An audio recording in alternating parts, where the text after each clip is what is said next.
Oh, shoot. I should have made coffee. Oh, well. Hope you're feeling better, Lauren. I am on day 3 of antibiotics and I actually feel almost recovered. So I had no other symptoms other than like my throat was hurting really bad and I could not swallow or talk at all. It hurt so bad. And after that was going on for like over a week, I finally was like, all right, maybe it's not a virus. Maybe it's, an infection. So the antibiotics, the Z-Pack is helping. And the nicer weather is helping, of course. That always helps. All right, good morning, everybody. Thank you so much for being here. Today, we're just going to go over a couple things before we get to our main topic. Our main topic is going to be everything that goes into a buy-side transaction.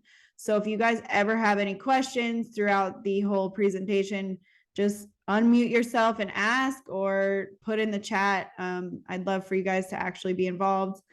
So we can banter back and forth. I'm here to help you. I'm here to guide you. I'm here to train you. So any questions or problems you guys have been having, now is the time to step in and ask those questions. I also want to let you guys know I'm trying a new experiment. I bought a bunch of shirts on Etsy that are like, I'm your homegirl. We got some other ones over here that say, list, sell, repeat. What does it say? Real estate life. And we got another one that says, I'm your homegirl. And another one that says, keeping it real estate. And this one I'm going to wear on St. Patty's Day. It says, one lucky realtor. And I got a couple others too. So I'm going to see if they actually work and like people come up and start talking to me about real estate. I'm just going to be wearing them all the time because why not? I think that it's fun and it's a good way to stay cool during the summer without having to get dressed up during showings is another one of my points. So really looking forward to seeing how this all plays out. So let me share my screen with you, this one.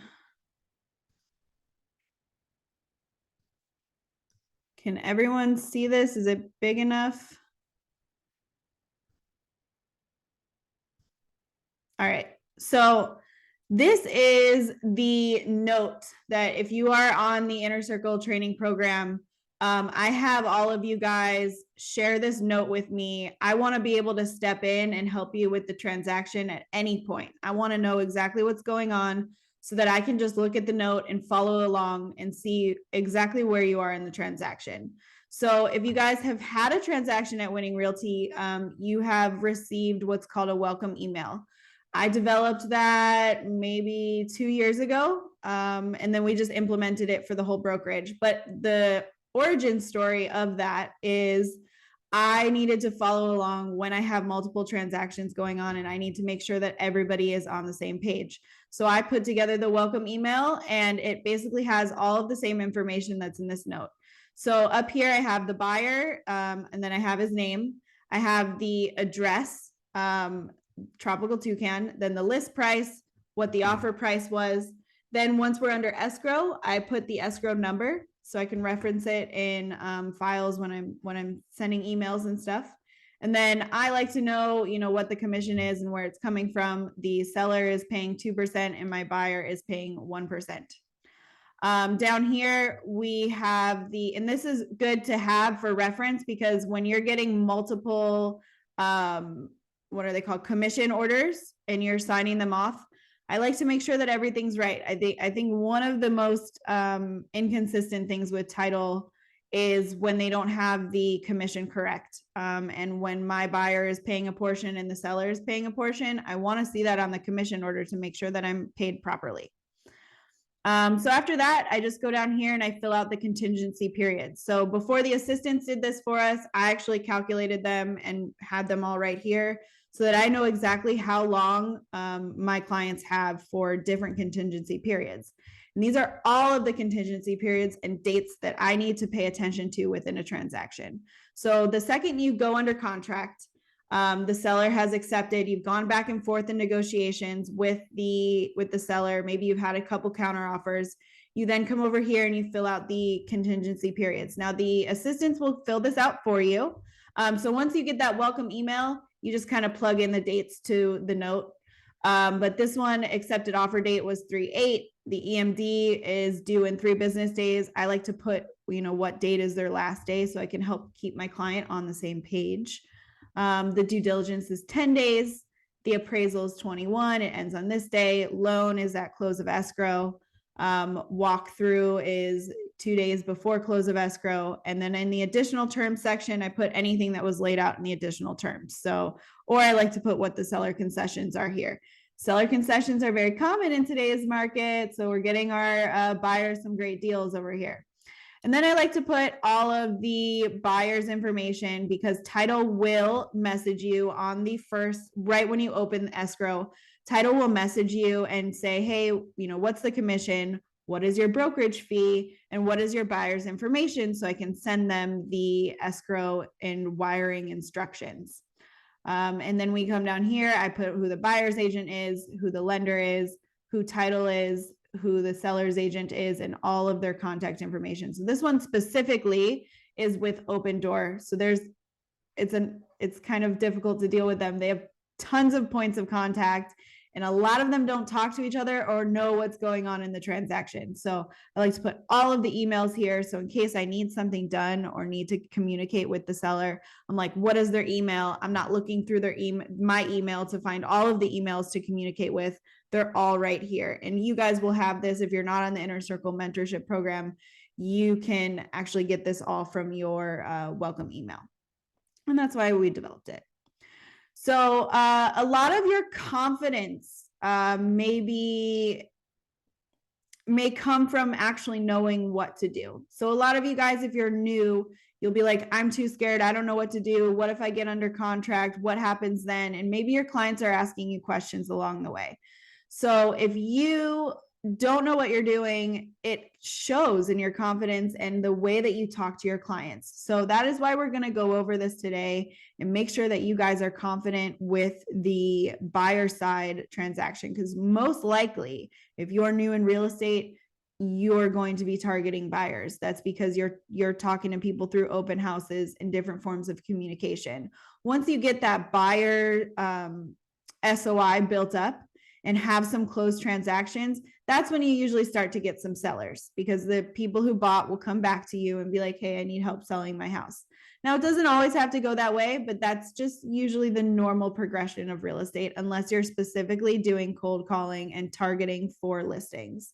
So here's the step-by-step. This is the checklist. I just put it in the notes. It's in the shared notes if you're in my team. So we go along and we go step by step and make sure that these things are all checked off. So the first thing to do once you're under contract and the seller has accepted all of your counter offers and gone back and forth in negotiations, you are going to send that welcome email, and your assistants will prepare this welcome email for you. Now, there's a few things also that will be attached to the welcome email. So I like to have them attach a printout of the MLS matrix. Usually I like to get this right before I go under transaction, because I have had some times in the past where I did not screenshot or print out the MLS matrix, and the listing agent actually changed the commission. So it had gone from a 3% to a 2.5%. Now I went to the MLS and I wrote them and I said, hey, I swear I've seen this. This was a 3%. That's why I pushed it. And now it's reflecting a 2.5%. Do you have historical data? Now the MLS does not save the historical data for what the commission is. So the listing agent can go in there and change it for 3% and then lower it down to 2%. If you don't have that printout or a screenshot, then they may take it down. Now it's not common. It's not common at all, but it has happened to me twice before, once on a commercial transaction and once on a residential transaction. So like I said, not common, but it can happen. So print out that MLS matrix hot sheet, attach it to the welcome email, along with a couple other things. We want the pre-approval for the buyer to be attached. We also want the RPA, the duties owed, and the pre-approval. Did I say that already? So the MLS matrix, the RPA, the counter offers, and the pre-approval. And who does this get sent to? This welcome email gets sent to everybody listed here, except for the buyer. Okay, so all of the people, all of the moving parts in the transaction will all be on the same page. That means title, that means the lender, that means the listing agent, that means you rope in the listing agent's TC, because we all need to have everybody's TC on board so this transaction goes smoothly. And that email goes out to them. Now in that email, it says you want everybody to reply and say received. So this email also opens escrow for you. So this will be the first contact that you have with escrow. So send title email with buyer info, fees, and commission is going to come from escrow right after you send this welcome email. So send fully executed. That's what FE means. Fully executed means that all parties in the transaction have signed. So the buyer and the seller have all signed the RPAs, the counter offers, and everything involved in the transaction, any addendums or anything. So fully executed means everybody has signed. So the welcome email also sends the fully executed contracts to title to open escrow. It sends the contracts to the lender so that they can get started on opening the file. And then once this welcome email is sent, you'll get an email back from title saying, hey, can you send me your buyer's information so I can send them the info to wire the EMD. So that's what send title email with buyer info, fees, and commission. Now, this is also when I send an email to title. Let's see if I can pull one up actually. When I send an email to title, giving them the information for my buyer, I also like to tell them if I have a BBA and what is in the BBA and if they are paying. So let's see, welcome email. Tropical toucan.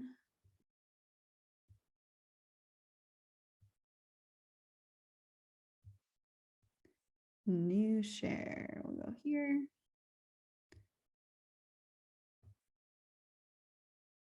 You guys see that? My whole screen. All right, there we go. Okay, so this is the welcome email. Like I said, it comes over here and it puts the EMD, 3 business days, and puts the date. Due diligence is 10 days, ends at 3/18, ends at midnight. And I like to put the time that it ends, guys, because if you have a rocky transaction and you're in tough negotiations, you can actually have a cancellation ready to go at midnight at the end of due diligence if the seller doesn't comply with or acquiesce to what your negotiations are going to be. So if I want to get $10,000 for repairs for my buyer and the seller is just not responding or not liking that, I will have a signed cancellation ready to go and I will fire it off right before midnight or set an email that will go off right before midnight to make sure that my buyer doesn't lose their EMD. So I like to define the time that ends. Appraisal contingency, loan contingency, and everything is here that is in that note. So once the assistants prepare it for me, I just open up a note, make it new, and we make sure to have everybody on the same page. So like I said, this email will open escrow. So right here, like it says, please confirm escrow is open and provide wiring instructions. Okay.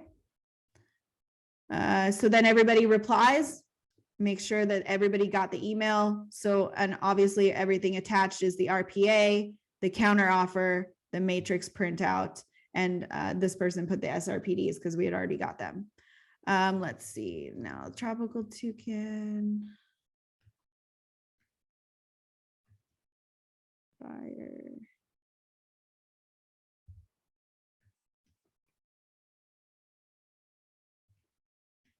See if I can find it.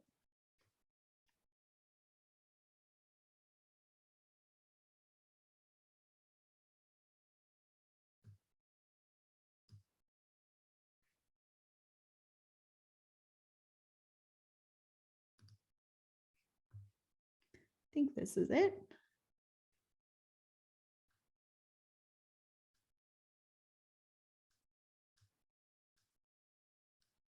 So I had put together a nice email for this specific listing agent with everything in it, but they ignored it. So the TCs wrote it again. Let's see what date was this, March 8th.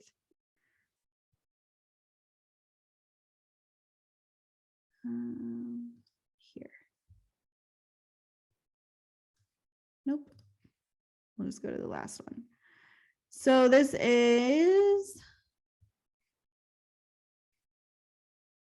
an example of what the TCs will do for you, unless you want to do it for yourself. So I put the buyer is Chris Stacy.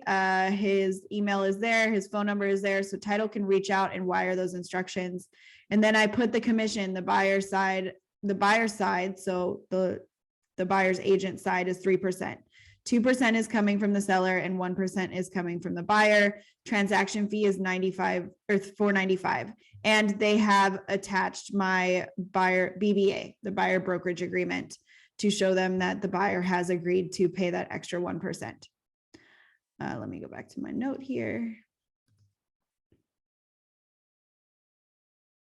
All right, so that is everything that's involved in opening escrow and sending that welcome email. And that all happens right on day one, right after the seller accepts the counter offer and your offers. So that is immediate. That all should happen on day one.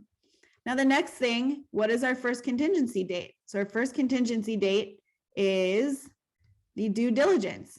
So the title and the buyer will go back and forth getting the EMD in, and you can guide them through that. But that's mostly for title to do. If you have a good title company, they'll do that all for you.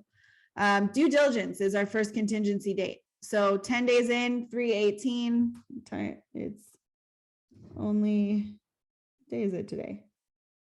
The 14th.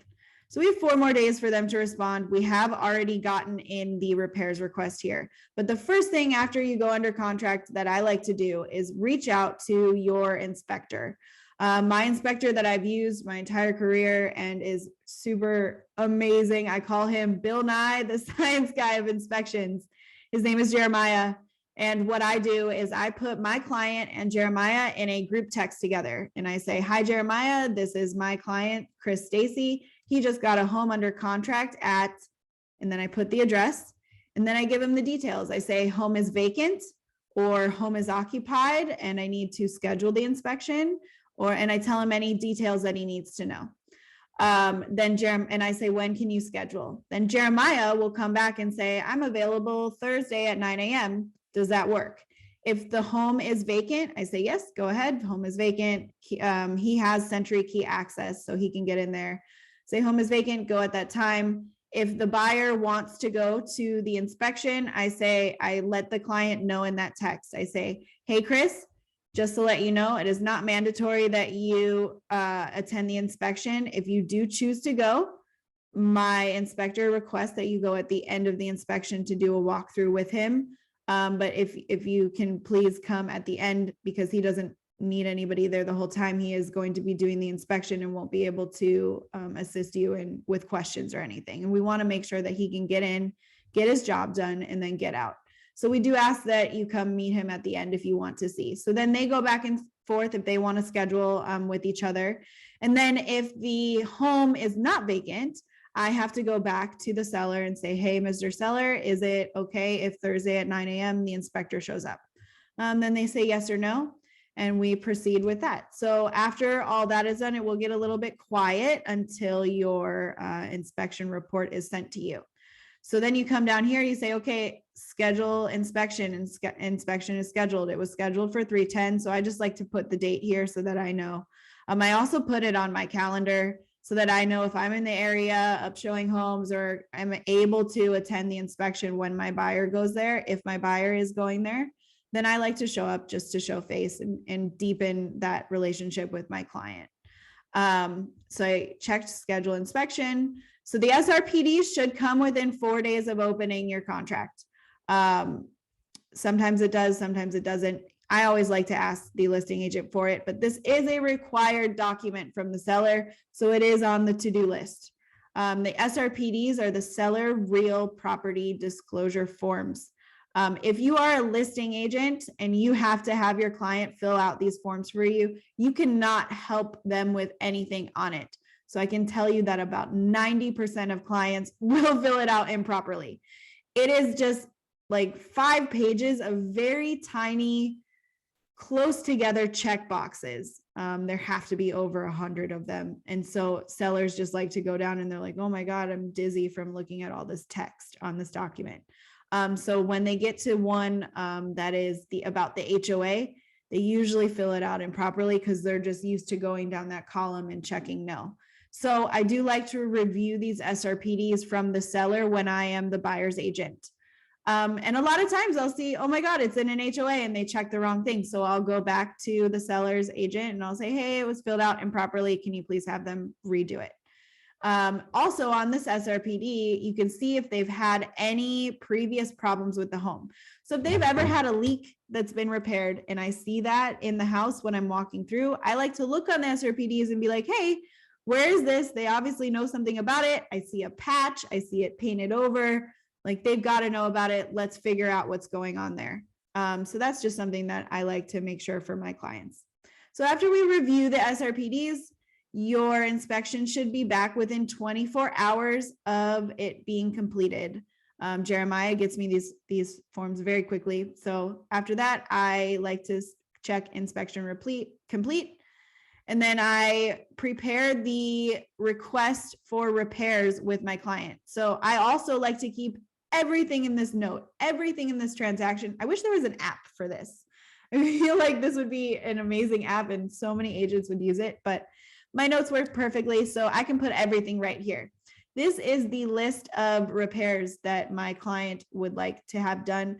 I do also have seen a lot of transactions, guys, like a lot. So I know kind of what's normal to ask for and what's like cosmetic, and the buyer and the sellers will usually say no. For this one, there were quite a few things that I felt the seller could repair or give us a credit for. So things like broken or cracked roof tiles are something that sellers usually 90% of the time fix. Any leaks, plumbing issues are also something that sellers usually will fix. So there's a lot of plumbing issues on here. The water meter, I've only seen this on like maybe 9 houses in my entire career. The water meter registered usage, even when the main line was shut off, that indicates a larger leak or something wrong. So I also like to request a written report from the plumber on this issue. Fireplace pilot lighter to be in working condition. That's something the sellers fix about 50% of the time. Anything that with the AC, usually I like to have evaluated and buyer to see what the HVAC specialist said on this issue.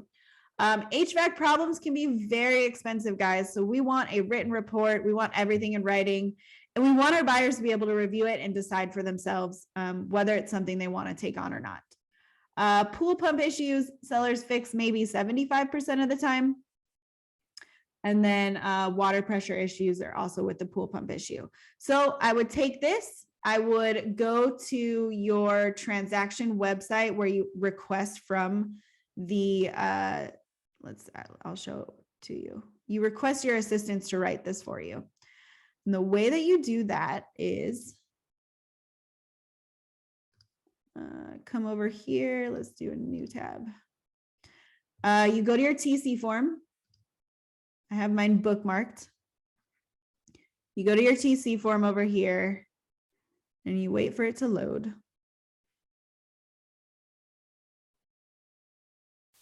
So you'll put in your name.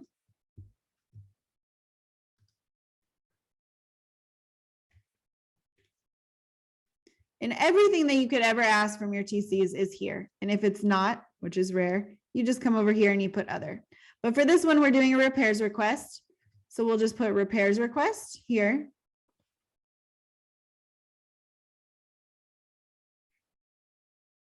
Sorry, guys, my internet's a little laggy today. And then you will put the address of the home here. So Tropical Toucan. Are repairs being requested? Yes, they are. And then I'll come over here to copy and paste what I've had in my notes. I already have it all written down and I will paste it here. By the way, these numbers here, you guys, they all correlate to the inspection report. So let's go tropical toucan home inspection. So I sent this to my client, but it came from Jeremiah. So here's the summary. And you'll be able to see that all of the numbers in the repairs request correlate to what's in the inspection report. We want this to be super simple for the sellers to look through.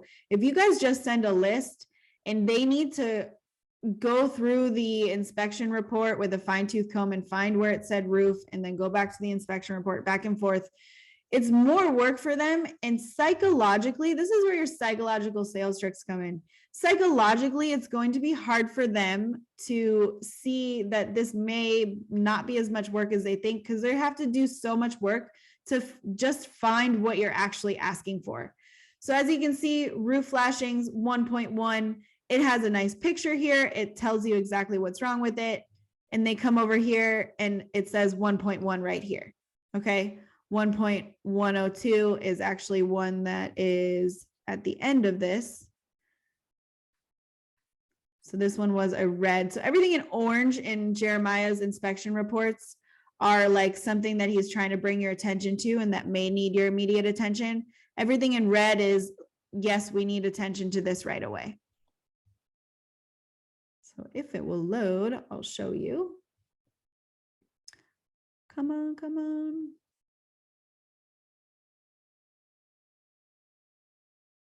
There we go. All right, 1.0. There were a large number of cracked, broken, and shifted tiles throughout the roof. So as you can see here, 1.1 and 1.02, all broken and cracked roof tiles and or seals to be replaced by a licensed professional. A licensed professional. You guys need to get used to saying this on your inspection reports. A licensed professional. If you don't say this, they may go and get their cousins, aunts or uncles or friends that are just a referral and not licensed professionals so that they can get it done cheaper. So that is how you write an inspection report, and that should all be done. I like to have these into the seller at least 48 hours before due diligence is done. Okay, maybe if I have a tough sell, I'll hold it off so that the seller only has a little bit of time to look at it, but I like to give them as much time as possible so that they can actually decide, maybe get some quotes and see exactly what they are able to or willing to repair for my buyer. Okay, and that all depends on what the texture of the transaction is and how it's going. And that's what I want you guys to come to me about. If you have a tough transaction going on, a stubborn seller, let's get that conversation going between you and I so it can help you actually close the deal and get your buyer what they want and need. So after the inspection is complete, you send the repair request, and then you wait for the seller to respond. And this is what I'm in this period right now. Opendoor has not responded to our repairs request yet. I'm waiting for them to fully execute it. What does that mean? It means that all parties have signed and agreed. So fully executed, seller has signed and agreed, buyer has signed and agreed. So we will go back and forth in negotiations. I do assume that Opendoor is going to come back with a couple things that they won't fix, but we'll see about that. I will update you. After the repairs request is fully executed, and the seller goes ahead and starts making those repairs, I do like to get Jeremiah, especially if there's plumbing issues, roof issues, things that you can't see that only Jeremiah would be able to go in and see, Jeremiah the inspector.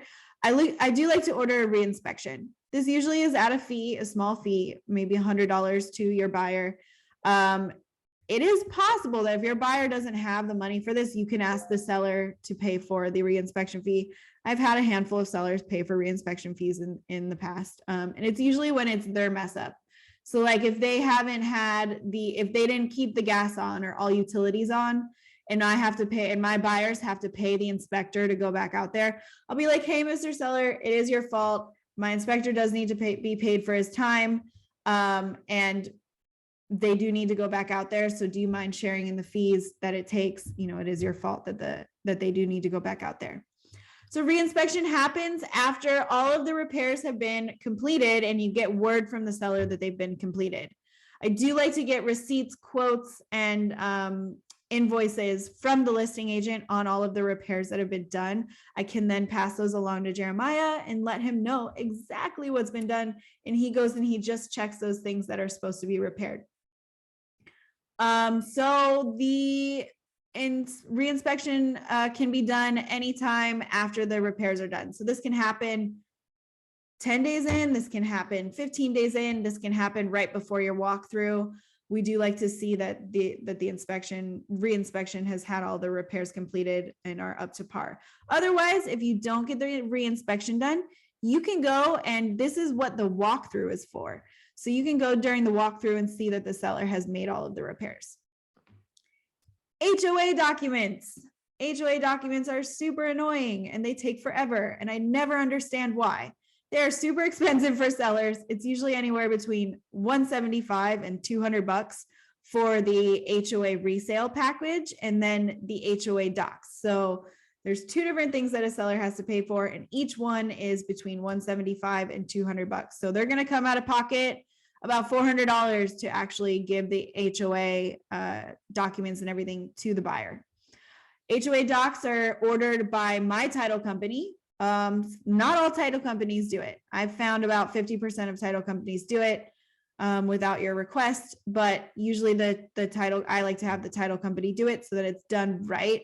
And then they just send me the button where my clients will go in and pay for it. HOA docs should be ordered right away by the listing agent. You can prompt them. You can be like, hey, please go ahead and order those HOA docs so that they're not delayed. They do take about 10 to 15 days. And hold on one sec, Adrian. I have one more knock on HOA docs. They're ordered through HomeWise or homewisedocs.com. And if you need to rush them, it's an extra $100 to your seller. And it's literally just somebody going and pulling an online digital file. I have no idea why they're so expensive. Let's hear it, Adrian. What you got? What title company do you use? I use either Magnus Title or I use Kelly Lobeck at Tycor Title. I absolutely love Kelly Lobeck. She has, I mean, I can't say enough good things about her. I have had so many title companies that I need to babysit and tell them what to do the entire transaction. And it takes up so much of your time. Kelly Lobeck, I've told her everything one time. If I need a referral payment sent out properly, I've told her about it one time. I outline it in a very nice email saying step 1, step 2, step 3, where to mail the check, when to do it, what needs to be involved in it. And I've never had to tell her again exactly what I need her to do. I just say, this is another payment to X company. And she'll be like, okay. And that's it. I don't even need to talk to her about it again. She orders documents. She gets all the signings. She's just so on top of it. And let me tell you guys, the difference between a title company who does that and doesn't do it is like stress level 99 versus stress level 10. So definitely get with your title company and make sure you have those strong connections. And if you don't, I can refer you to them. I can just tell you that you're one of my agents at the brokerage and they will prioritize your files the same way. Now, I've had some of my agents use my title companies without telling them that. And they come back to me and they say, yeah, well, I didn't really like them. And then I go back and I tell Kelly that they were my agent and she's like, oh my God, okay, yeah, I'll be on top of it this way in the form that you like. So lean on my relationships, you guys, if you need them.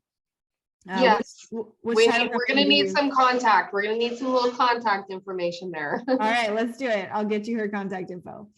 So HOA docs may be received within 15 to 25 days is usually the sweet spot. I know that's a wide window. So that's why I'm saying be wary of when those have been ordered. If you get to day 15 and you haven't heard anything from the listing agent about the HOA docs, just shoot them a message. Be like, hey, what's up? Have those been ordered? Let me know. I want to make sure that this transaction closes on time.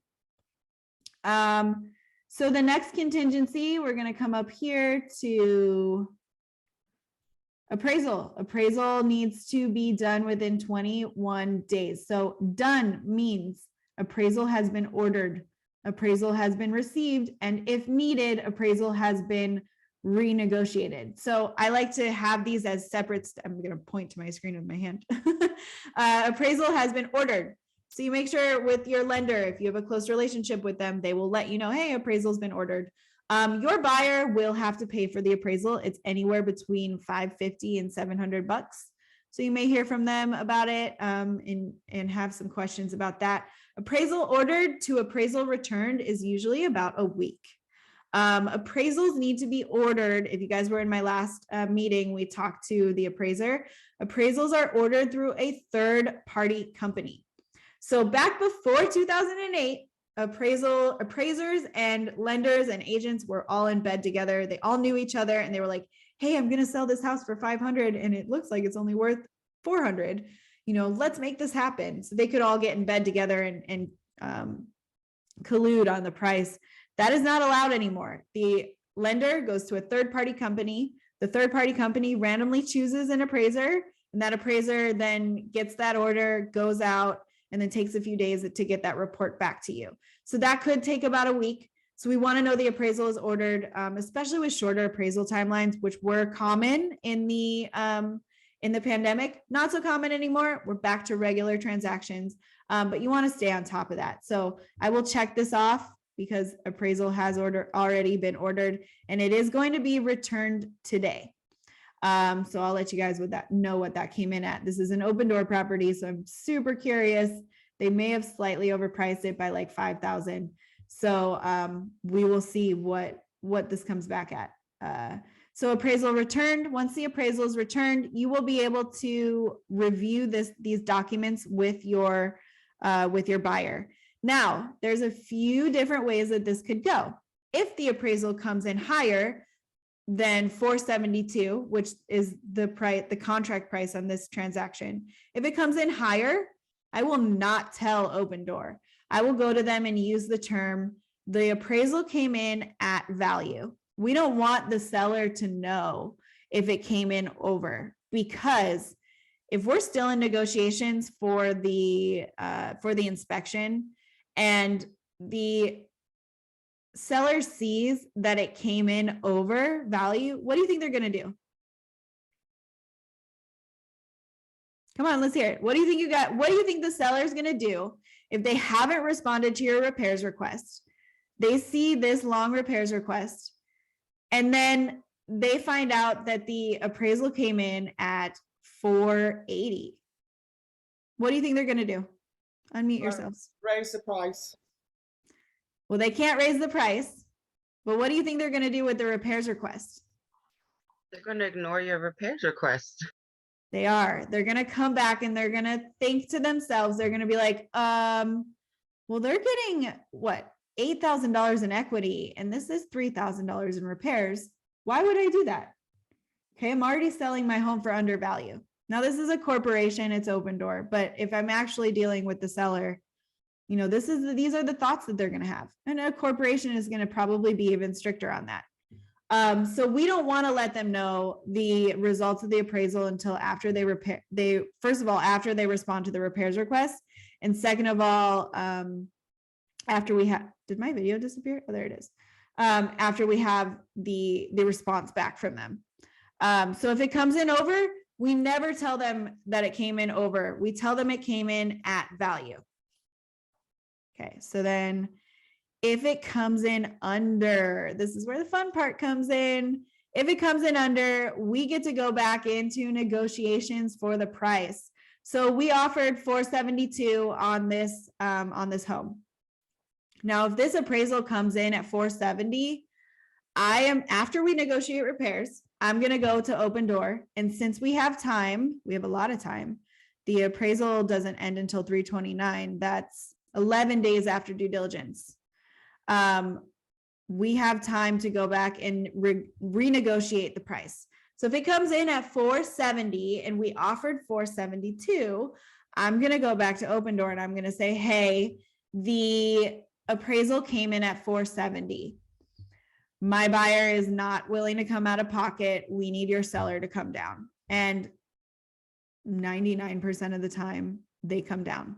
Now during the pandemic was a whole different story. You had to negotiate what was happening. If the appraisal came in low, you had to negotiate that before the contract was fully executed. You had to put in the additional terms, in the event of a low appraisal, buyer shall pay X amount of dollars over appraised value. So what that means is, if the appraisal came in low, so if the appraisal came in under 472, so let's say it came in at 460. If in the event the appraisal comes in under 472, buyer shall pay $5,000 above appraised value. That's what I would put in my RPAs during the pandemic. So if it came in at 460, it's already been renegotiated. That buyer is paying 465, not 472. Does anybody have any questions on that?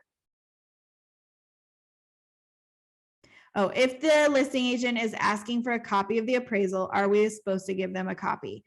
The appraisal is your buyer's property. They pay for it. They pay anywhere between $550 and $700 for this appraisal. If the price needs to be renegotiated and the listing agent is asking for proof, yes, you can send them the appraisal. If it comes in over, no, that's my buyer's property and they're not giving me permission to share. That is what I say.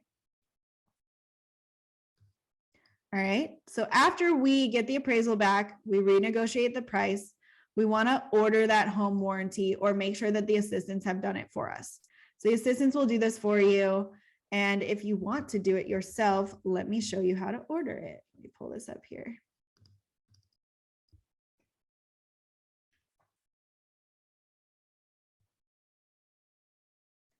New share.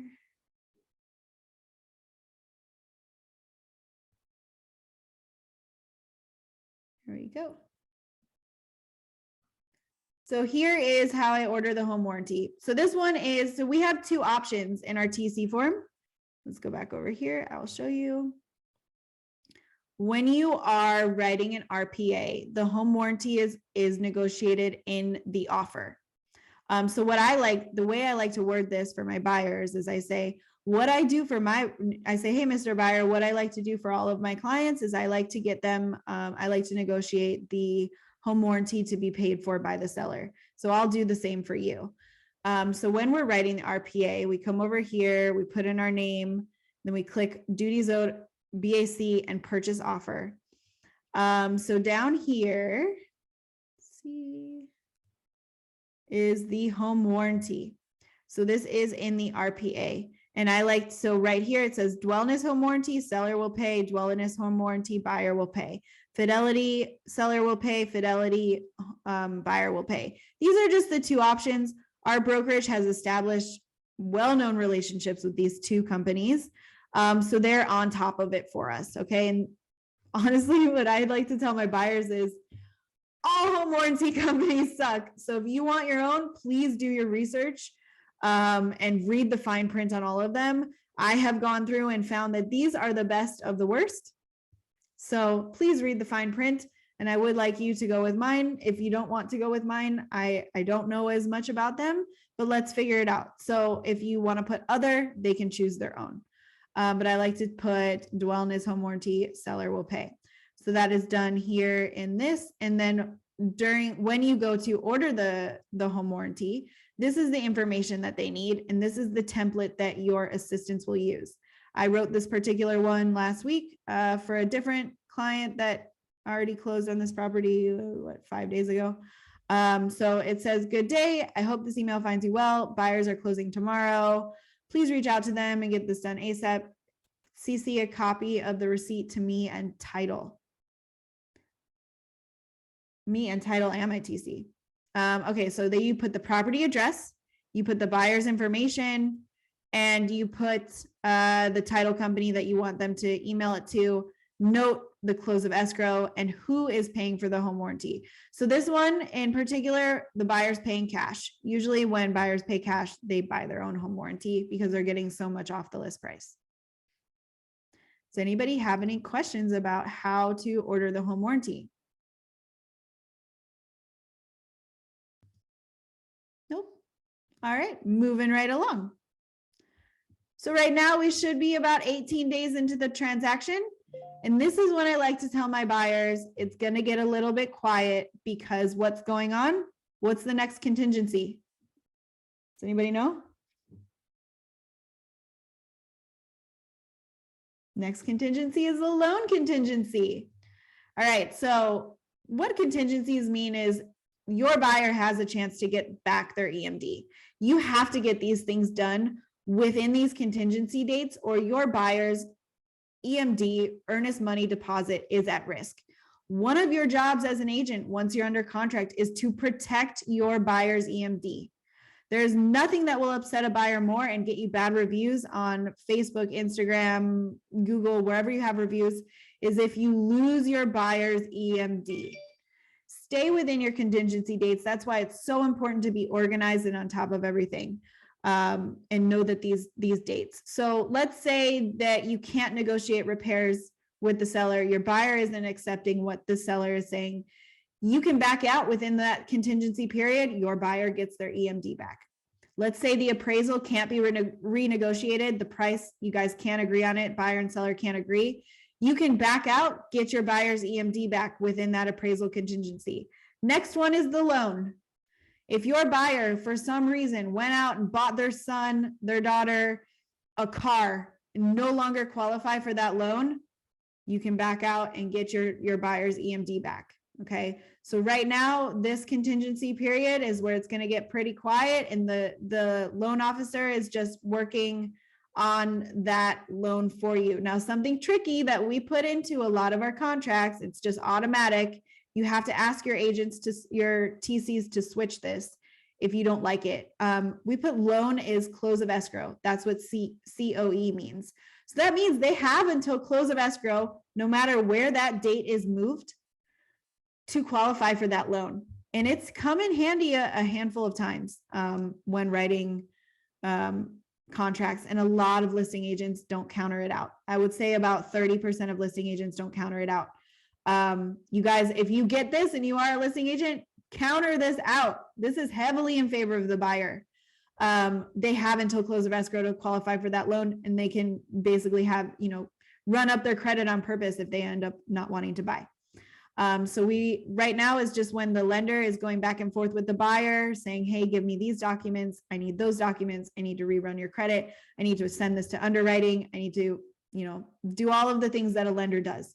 So it'll get pretty quiet on your side. You want to be kind of in touch with your buyer, maybe every 3 or 4 days, just to check in, say, hey, how you doing? You getting excited? We're T-4 days from closing. Our contingency period of the loan is coming up. How's it going with the loan? You can go back and forth and talk to the loan officer and see what's going on. So then once that is done, the loan is approved. You check this off, you say loan is approved. It's been through underwriting and everything. That's when the CD goes out. The CD is the closing disclosures. You want to make sure that this goes out at least 72 hours before closing. If the CD goes out 48 hours before closing, you will need to extend the contract. This needs to be viewed and signed by the buyer 72 hours before closing. This is a law. This is a law, okay? And this law comes from the previous predatory lending practices that were going on in 2008. People didn't have enough time, ample time, to review what an ARM loan was and what their variable interest rates were going to be, and that's what another reason that caused the 2008 crash. So we do need that CD to go out 72 hours before. If you're working with the big banks, especially maybe USAA or any big bank lenders that are only available during work hours and probably only available via email, a lot of times they won't get these CDs out in time. So this is definitely something to pay attention to and be on top of. You are the agent. You are the person that holds together all of the moving parts in a transaction. This is one of the things you want to be on top of. Once the CD is signed, you're going to get that clear to close. This means that everything is done and you have that clear to close. We're going to make sure to schedule when the docs are going to title, when the buyer is signing, when the seller has signed, all that kind of good fun stuff. So title will be the ones to reach out. So title cannot schedule your buyers to sign until they have received the docs from the lender. So if you reach out to title to sign, to ask your buyers to sign, they'll be like, I don't have docs in yet. Then you go back to the lender. When will docs be into title? Lender will then tell you docs can't be into title until X date. This is kind of a little period at the end that I get on edge about, because I'm like, will the docs be in on time? Will the CD be out on time? I want to make sure to stay on top of everybody. This is something that you guys have to do. Your TCs will not do it for you. Okay. So once all that is scheduled, you also want to be scheduling your walkthrough. I like to do this 48 hours before closing. I do like to do it once the sellers have moved out. The reason for this is because they could have left large holes in the walls that, weren't there before. I've seen a broken window one time that I actually missed. It was my fun story. It was my second transaction ever. My buyer was from out of town. Okay. I went and did the walkthrough for them. I didn't know what I was looking for. I just kind of went around. I was like, okay, great. This house is awesome. She moved in maybe a week later and was like, there's a broken window. I missed that on the walkthrough and I did it for her. I check every window now. I make sure to check every single window because of that. I told her, this is really funny. I never told her that I was supposed to see it or whatever. I ended up telling her that I negotiated with the seller to replace the window. I ended up paying for that window. So that cost me like $400, but I got the window done. I told her that I negotiated with the seller. She was super happy. Everything went well from there on out, but that did come out of my pocket. I did not want to admit that I missed a broken window. So make sure to check all the windows. So walkthrough scheduled, walkthrough done. If your buyer comes back and says, these holes are too big, this wasn't here before, I'm not happy with the repairs that were done, you can put this on the walkthrough form and you can hold up closing until the home is in the condition that your buyer is expecting it to be in. Okay. And then it's closing time. Closing time is you just check this off on the day of closing. So a number one question from your buyers is going to be, when can I get the keys? Does anyone know when you can give the keys to your client? Let's hear your voice. Once everything is recorded. Yes, that is it. So once everything is signed, loan has been funded, you wait until you get the go ahead from title that it has been recorded. If you have a close relationship with your title company, they'll tell you exactly when they send it out for recording to the county assessor's office, but they are not allowed to get the keys until the home is in their name and recorded with the city. A lot of times this happens around 3, 4, 5 p.m. on closing day. If it doesn't, it will be the first thing in the next morning if the county recorder's office is held up. Now, another trick I like to do is I like to set a lot of my closings for Wednesdays and Thursdays or earlier in the week. I do not like to have closings on Fridays. Does anyone know why? I'll tell you, because if you need any extension at all whatsoever, you're not extending one day, you're extending through the weekend to Monday. So this could mean a plethora of things. This could mean that everybody needs to reschedule their moving trucks, this, that, and the other for days out instead of one day after. Okay, so I do like to schedule closings for any day except for Friday, usually earlier in the week, to Mondays, Tuesdays, Wednesdays. All right, so that is mostly the meat and potatoes that goes into, oh, one other thing. If you have a VA buyer, there's one more step, which I actually should add to this list. Pest inspection. Every VA buyer is required to have a termite and pest inspection. That is ordered by your assistants through Crispy Critters. So you just want to make sure that you get that with them. But this is not a VA buyer, so I didn't have it on here. All right, we're going to open this up for questions and conversation. You guys, what's going on in your minds? Was that helpful? Do you want more info about a certain step? What made sense to you? What didn't? Let's hear it. Or was it so thorough? You guys have no questions.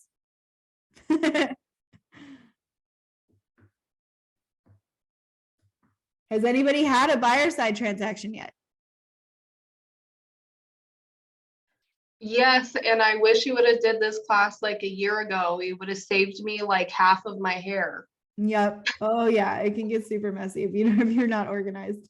Lee always says I'm over organized. I'm like, Oh my God, it's so necessary because that's what gets you overwhelmed and burnt out. You start slipping and then you start slipping. It's not good to stay organized at all times. And this is not even hard.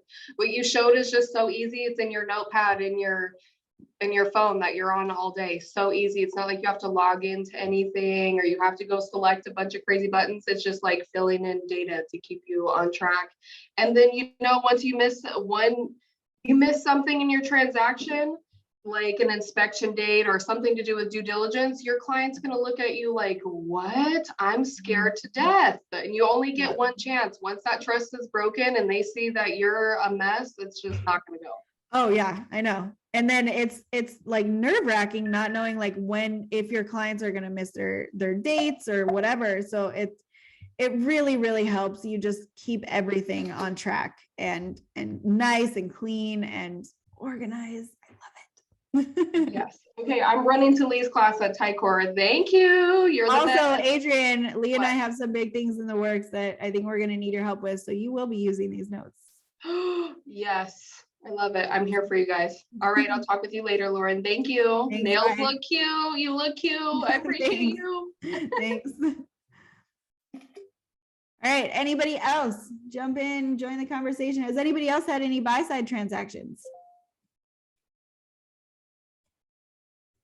Any list side transactions? Well, we will get you guys rocking and rolling. If you have any questions, you guys know how to reach me via chat, or actually I'll put my phone number in the chat right now. I would like you guys to text me whenever you have questions. I say if you're on my program, I definitely should be hearing from you multiple times a week. I should have so many questions from you. And I want to make sure that you guys have the confidence to go forward and get those buyers and know exactly what's going to happen once you're under contract. So if there's no more questions, I'm going to close this out. All right, everybody, have a rocking day. Go out there and talk real estate. Get some t-shirts that say something about real estate. Maybe it'll help you guys start some conversation. All right, have an awesome day. Thank Bye, you, guys. Lauren. Bye.